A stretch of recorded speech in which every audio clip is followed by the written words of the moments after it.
Hello, hello, hello, welcome back. This is Mr. Math. Last time we went over all of the openings for black, and this time we'll be going over our first in-depth opening. And we're going to be looking first at the S tier opening for the opening we selected for white last time, which was the London system. You may be well aware of the London system, especially if you've played chess, and especially if you played at the beginner level. London system's a very easy opening to learn and pick up. And not only that, there aren't a whole lot of variations in the London, and therefore it's got very little to memorize. And it's also very, very powerful because it's extremely solid as well. With that, we'll be going into the London in this video, and we'll be going over every single one of the important variations that you need to know, including some sidelines and some details of what you want to do after you've finished your opening moves. But first, we're going to go over the puzzle from the previous lecture that had a puzzle, or just the lecture on endgame principles. In that, we left off with this puzzle, where we're playing white. The position is as follows. We've got two bishops for a bishop and a knight, and both sides have four pawns, as well as both sides having a rook, and of course a king. So it's a very even looking position to start, but I asked you last time, how can we win a piece utilizing some of the tactics that we've talked about?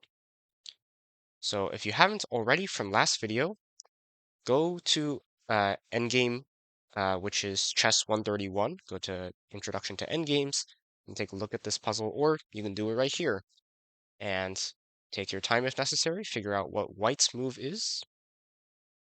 Okay, and hopefully you've realized that the main issue for black in this position is in fact the puzzle name, the back rank, right? If you look at this back row, the king stands on it, and what that means is that the king can't move forward. So we've got a pawn here blocking the king's advance here, a pawn here blocking the king's advance here, and although this square is open, white's bishop is covering it.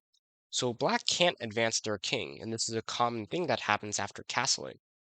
So white can take advantage of this by trying to get a rook all the way down to the end. But how can they do so? If white tries to move the rook to an open file, let's say they really only have two choices here, c1 or b1. If they go to c1, they'll be able to go to the c8 square, except actually they won't because there's a bishop on e6, unfortunately. If they go to b1, so if we go back and we go to b1, well, again, we're threatening checkmate, but of course, black's rook can move and guard a8, right? A similar story if we try to add pressure on the knight on d5 to try and force it to move away. Well, it doesn't have to move away, the rook can defend it instead. So, with all that in mind, what about our rook's current position? Well, it's almost able to get to e8. The only problem is that there's a bishop in the way. And what this tactic is it's actually a pin. Because think about it. There's a weak piece in front, that's the bishop, and there's a strong piece behind. You might be saying, well, there's no piece behind. Well, actually there is. There's a checkmate, right? And checkmate is worth a lot more than a bishop is. And so in effect, the bishop currently cannot actually move because it's pinned to, instead of a piece in this case, it's a square behind it. That is extremely important. So if the bishop can't move, that means it can't perform the functions that you might expect it to do when looking at the position. And the critical function here is defending this d5 knight. So at first, it looks like that we can't take this knight on d5, or that if we do, it's going to be an equal trade. But now that we know the bishop is pinned, now we see, well, since the bishop can't move, it's actually not defending our knight. And therefore, the solution to the puzzle is, of course, bishop captures on d5. Because black cannot recapture in fear of checkmate. And so they're going to have to make a different move, perhaps something like bishop d7 to guard the e8 square. And now, because of that, we've just won a knight. And to see what the checkmate looks like, suppose they capture on d5, we now have rook e8, and that's checkmate because the king can't step forward, and rook stops it from stepping side to side. And of course, there's nothing that can block. And so that's the solution to the puzzle. Great job if you got it, and now we'll move on to the London system. So, The way this video is going to be structured is that we'll start with the main plan of the London system before moving on to different sidelines and challenges you might face that'll force you to modify your play. So we'll start with the opening moves for London, and one of the main draws to London is that the opening moves are very simple. I'm going to start with taking the pawn in front of the queen and putting it in its perfect central position.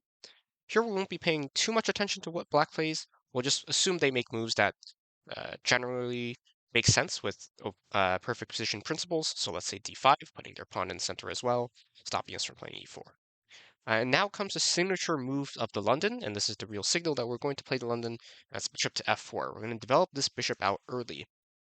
And the idea of this move is that by making this move first, we get to very quickly follow up with e3, since, of course, if we started with e3 here, we would have blocked in our dark squared bishop.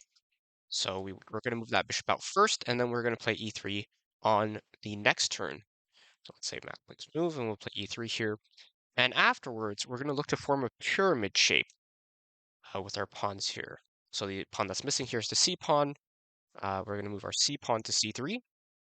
And then afterward, we're going to put a bishop on d3, tucking it into that little pyramid. Now, if you've been paying attention to how our opening lines up, or doesn't, with perfect position principles, you might be wondering why we put our pawn on c3. After all, it's usually our knight that goes there. Why would we put a pawn there instead? Well, there's actually three reasons for this. And the first one is that our pyramid structure is very good at limiting our opponent's options for play, because it makes the d4 pawn impossible to dislodge, right? Even if they were to capture it twice, we have two backup pawns ready to. Secondly, the pawn on c3 stops our opponent's knight from c6 from getting to b4, and that means that it can't attack our bishop on d3 and harass it.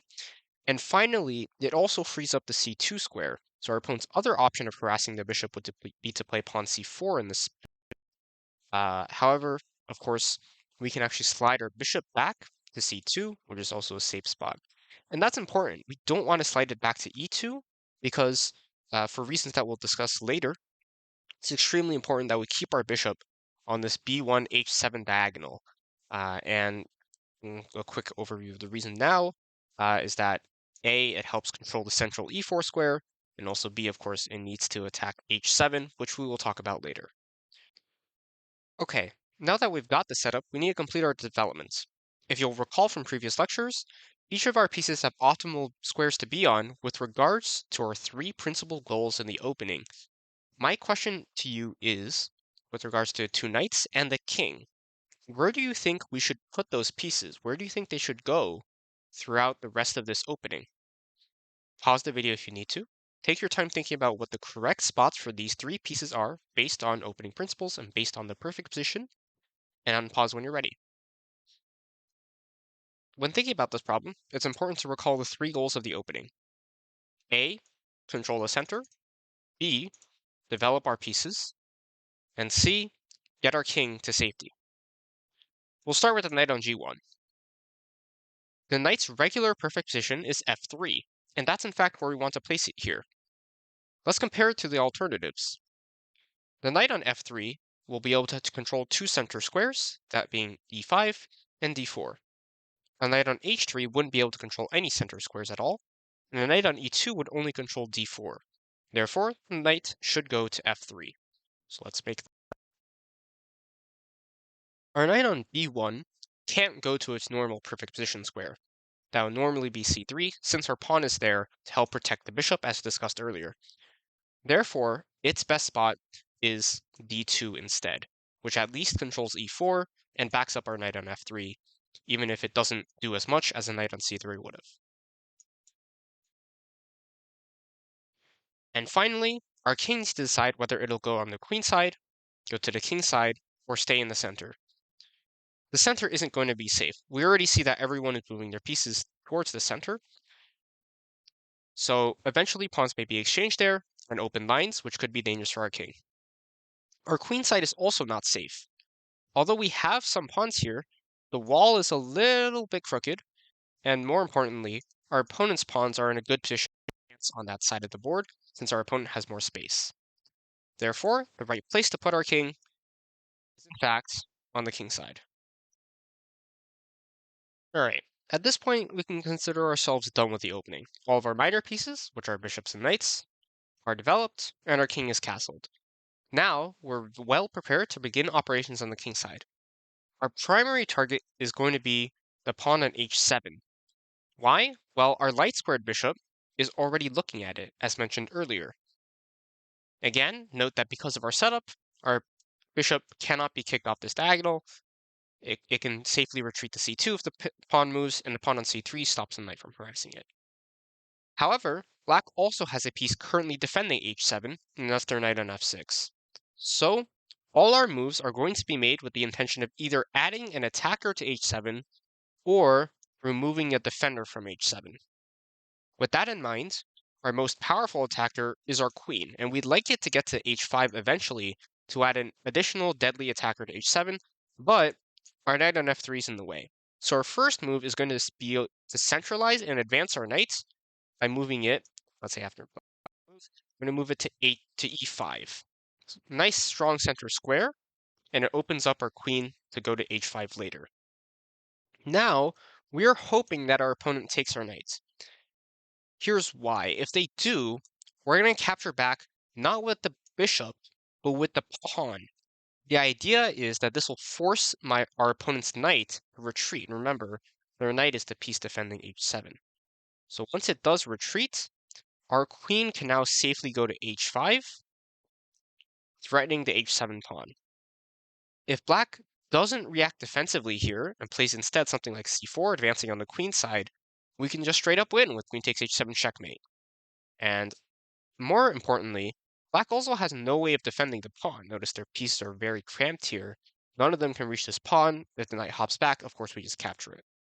So, black's only option is to move their pawns on the king side to block the attacks. Alright, black's got three options to block this attack on h7. One of the options to stop checkmate is to play pawn to h6, effectively blocking our queen's attack on the h7 square. However, this is actually black's most dangerous choice, as it now allows us to continue our attack in an explosive fashion. How can we now exploit the slight shift in black's pawn wall structure to break it apart entirely? Consider carefully how we can continue our attack, pause the video if you need to, and unpause when you're ready. Alright, hopefully you've realized that by moving the pawn to h6, while the black pawn now evades the attack of our d3 bishop, because it's no longer on h7, it has now walked into the attack of our f4 bishop because it's now on h6. And therefore, we can go for the explosive sacrifice, bishop takes. And after black recaptures, because otherwise, of course, they lose a pawn, and we recapture, we reestablish the checkmate threat on h7. Due to black's extremely exposed king, we now have very good chances of victory. Even if they somehow manage to block checkmate, which is extremely difficult in this position, we can also reroute other pieces to attack, most notably our rook, by moving it up. Nice job if you found the continuation. Alright, let's go back and see if black has any other options. One option might be to block the bishop by moving the pawn to h6. However, by doing so, black severely weakens their dark squares on the king side, allowing our queen or our bishop to infiltrate with h6. We can then continue the attack in a multiple of ways, including by moving our knight to f3, which will allow it to go to g5 to support the attack, or our bishop can go to g5 as well. Or on f3, it can also support a pawn push on the h file to continue to act as a battering ram for black's defensive pawn wall. If black plays f5 instead, we can continue our attack with g4. Now notice that the f5 pawn is pinned because it's pinned to the checkmate threat on h7. If black takes here, of course, we can now take on h7, and although they'll be able to escape to f7, we now have bishop g6, and this is checkmate. Now, of course, they shouldn't take, but it's also not easy for them to defend, and we have very simple ways to attack. Namely, we can slide our king to h1 on the next move, and then start moving our rooks over to the g file, start bearing down on this file, and then we'll capture on f5, which will open up the g file, allowing us to continue our assault of the black king.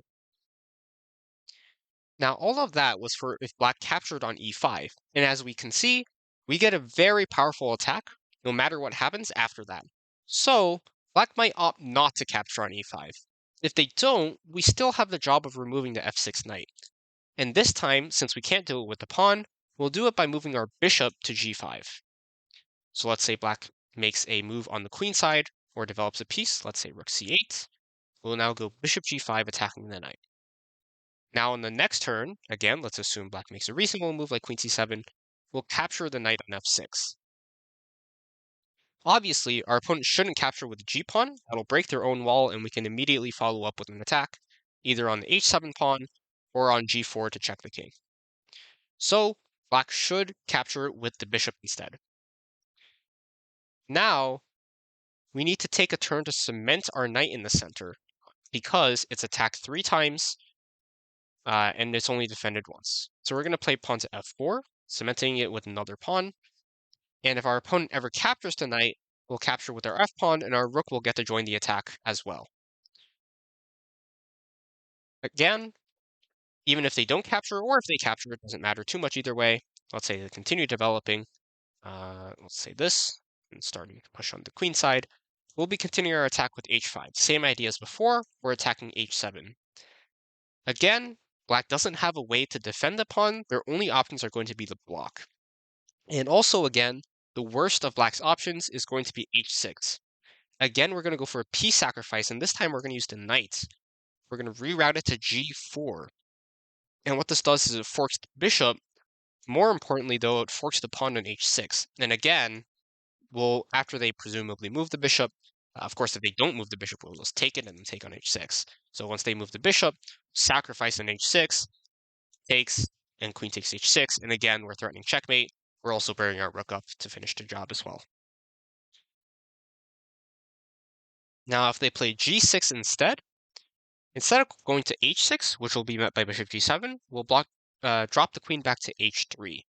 We've now got, again, plenty of options to continue the attack, including bringing the other knight into the game with f3 and g5, as well as playing g4, g5, h5, pawn storm, and of course also bring the rook into play on f3 as well.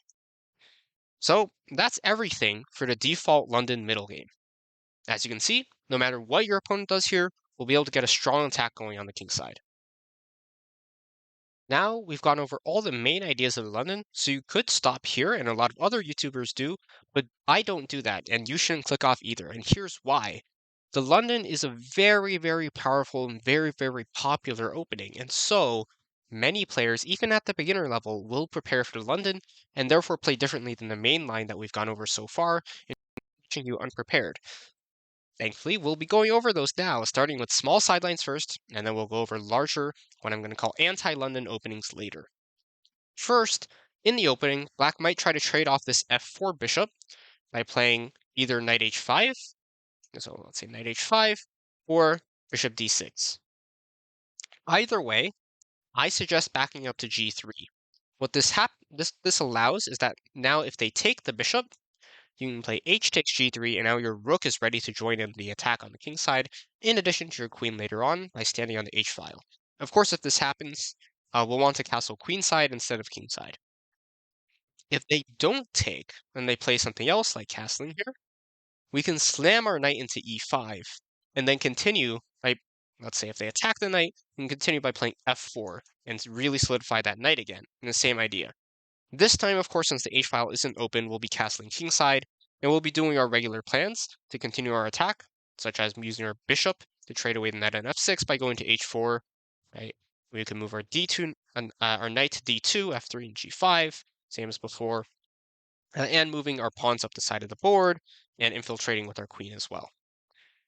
So hopefully, all of those ideas should sound somewhat similar to what we discussed for the default plans in the London. We go back further, black also might try to put the bishop on f5 before we can put ours on d3, which can happen, let's say, here. Their idea would, of course, is that the bishop on d3 is pretty powerful, so they want to trade it off. If that happens, there's no need to panic. We'll put the bishop on d3 anyway and put the question to them, right? If they take, we're happy with that. They'll be spending 2 moves to capture a piece that only made 1 move. Right, so they're going to be losing some time here if they do this. We'll obviously recapture as normal, right, and then we'll continue like nothing happened. We'll move our knight up to f3, right, And in the middle game, we'll eventually centralize our knight on e5 again, right? If they capture on e5 this time, we'll capture with the bishop this time, since we don't have a bishop on d3 to take advantage of their knight leaving f6 anyhow. Uh, Afterward, we'll look to capture the knight on f6 and play f4 and castle kingside and begin moving our pawns as their main way of continuing the attack. You may have noticed that after both sides castle, Black can also choose to move the knight away now, such as to d7. Our most natural looking move now is to push our pawn to f4, like we have been in every other variation. However, this time, this move would be a blunder. Can you see why? Pause the video, and if you need to take your time, then unpause when you're ready. The key here is that most of the time we had a pawn or a knight on the e5 square. When our pawn was attacked, we could either capture whatever was attacking it on d6 or f6, or we just didn't care in the case that it was defended by another pawn. Since it's a pawn, it's not a huge deal if they capture it, we can just recapture back, and anything that captured would have been of equal or higher value. If our knight was attacked, we had the option to either capture a knight or a bishop on c6 or d7, or if we really needed to, we could also retreat. However, this time our piece is a bishop, and after we play f4, we've put all our pawns on dark squares, blocking the bishop's option to retreat, or to capture something of equal value. Therefore, our opponent can now play 6, trapping our bishop. Good job if you found that. So the alternative is that instead, we should be retreating our bishop to g3, and then we'll play f4 afterwards with similar ideas of attacking that we've discussed previously. So again, it would be stuff like f4, knight f3, right, knight e5, and advancing our pawns. Going back a few moves, if they don't capture, again, we'll move our bishop to g5 with the same idea. So let's say castles, castles from both sides. We'll move our bishop to g5 with the same idea of trading on f6 and playing f4, because of course it's a knight on e5 this time. And if they do move their knights, we can trade bishops on e7 and play f4, for example, and we'll be able to start our attack. Our last note for this section is what to do if Black ever moves the queen to the b6 square to attack our b2 pawn. Our most natural way of defending the pawn while developing a piece would be to move our queen to c2 to defend it, but this would actually be a mistake, because remember, we played pawn to c3 to give our bishop room to retreat to c2.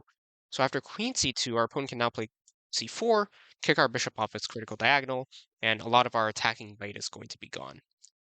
Instead, we have two ways to defending the pawn. We can either play b3, which is available in all circumstances, or if we're reaching this in a situation where we've already developed our knight to d2, we can move our rook to b1 to defend the pawn.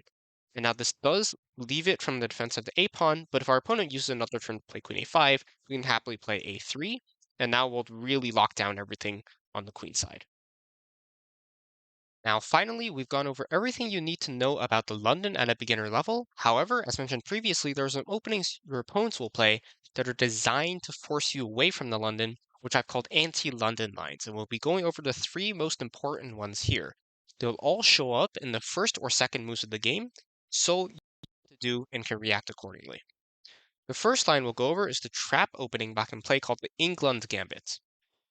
This goes in e5, and it's England as in not England, Englund. So it's the England Gambit. And the idea is Black gives away a free central pawn, and of course we should be happy to take it.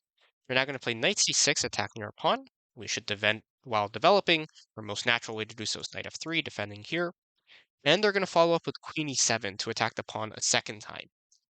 Now here's where the trap comes into play.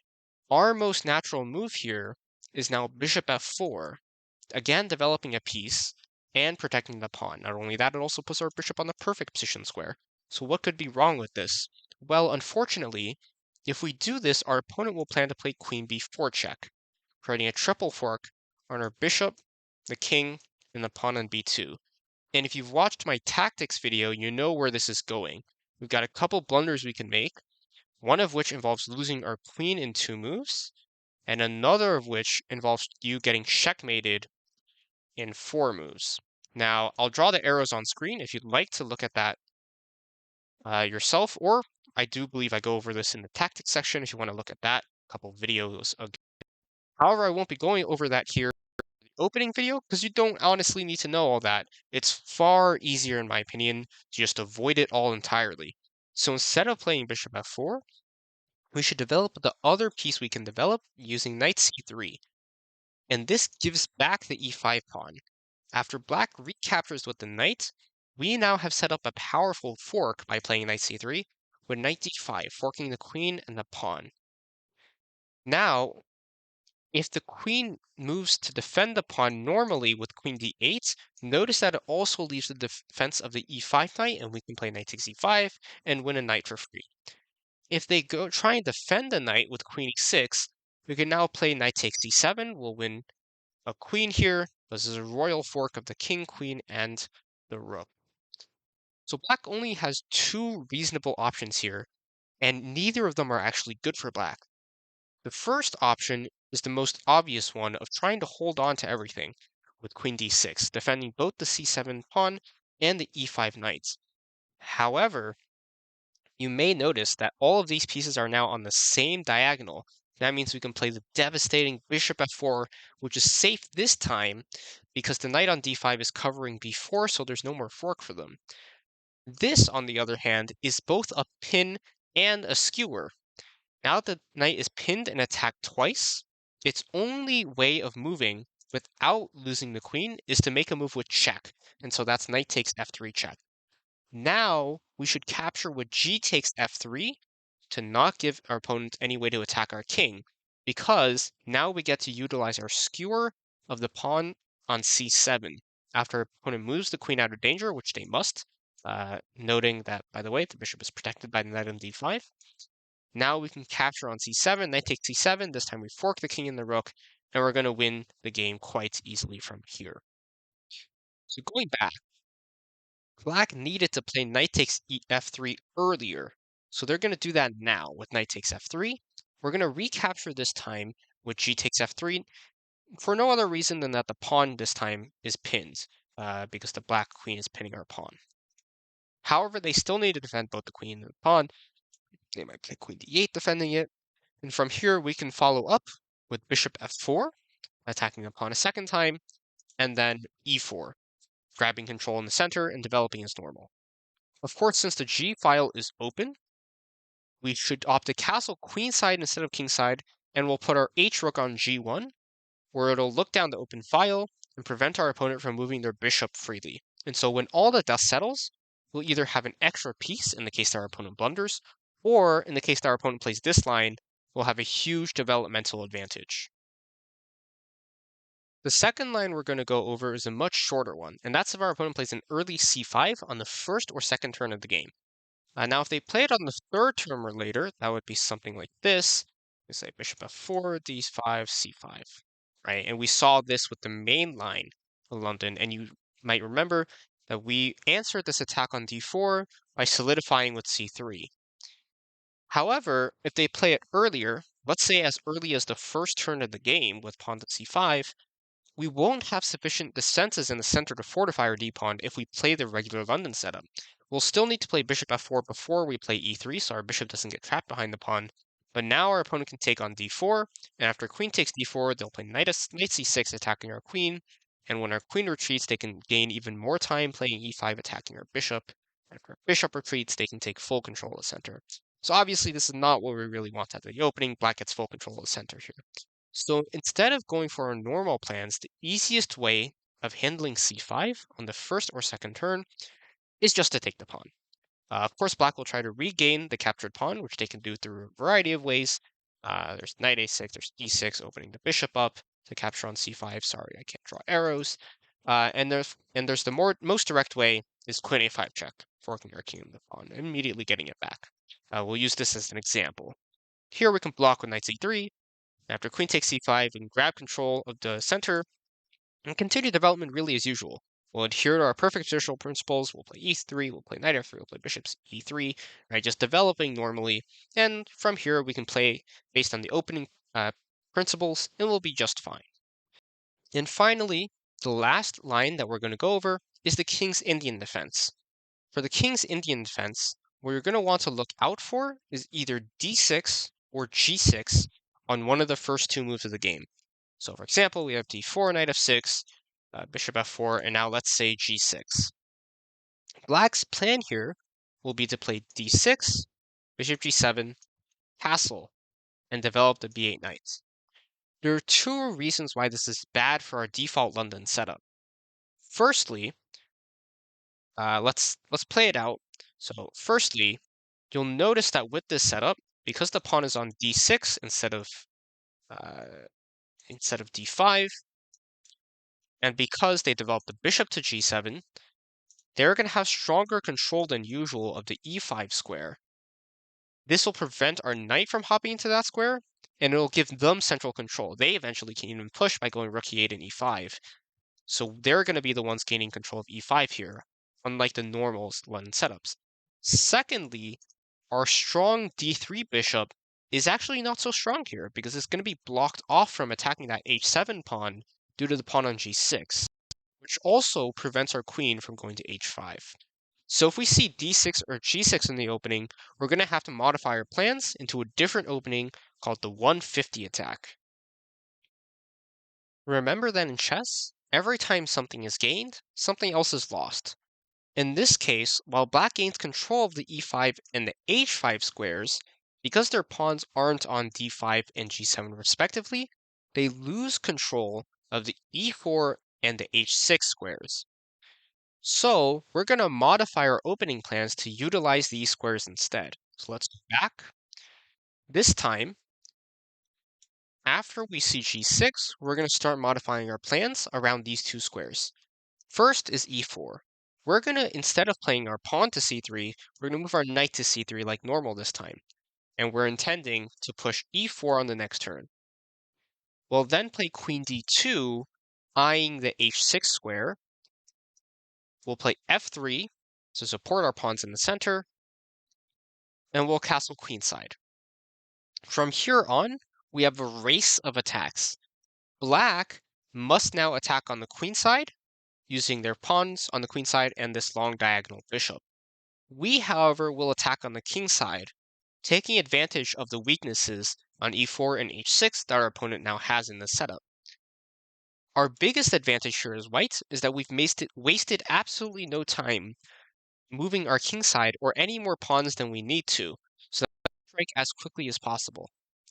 Our plan on the king side first involves moving the bishop to h6. So let's say 6 here, starting their push on the king, or let's say c5 here actually, starting the push on the queen side. We'll move our bishop to h6, attempting to trade down our opponent's bishop.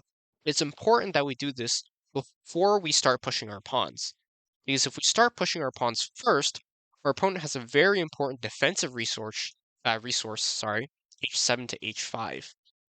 For example, if we started with h4, they played h5, and now it becomes very difficult to play g4.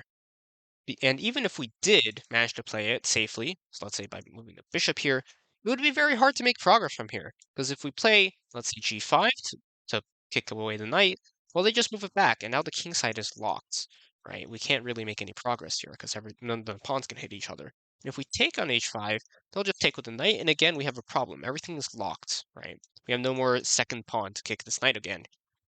So it's important that we don't let them play h5, and so it's important that we start with bishop h6. After bishop h6, we can now begin pushing our pawns. So our opponent's going to push their pawns on their side, we're going to push on ours, play h4, right? G4, and h5, responding to threats on the queen side as necessary. So let's say instead of this, they played b4 early on. Fine, we'll move our knight away, right? Or potentially here as well. We'll move the knight here for simplicity. Now we can continue with something like a5, g4, a4, h5. So once we have our pawn chain, we can begin to open up the king side. We're going to start by trading the bishop and then we'll trade the pawn. Black has three ways of recapturing the pawn. As it turns out, there's only one that is safe, and that's f takes g6. King takes g6 leads to checkmate in just one move, and h takes g6 leads to checkmate in two.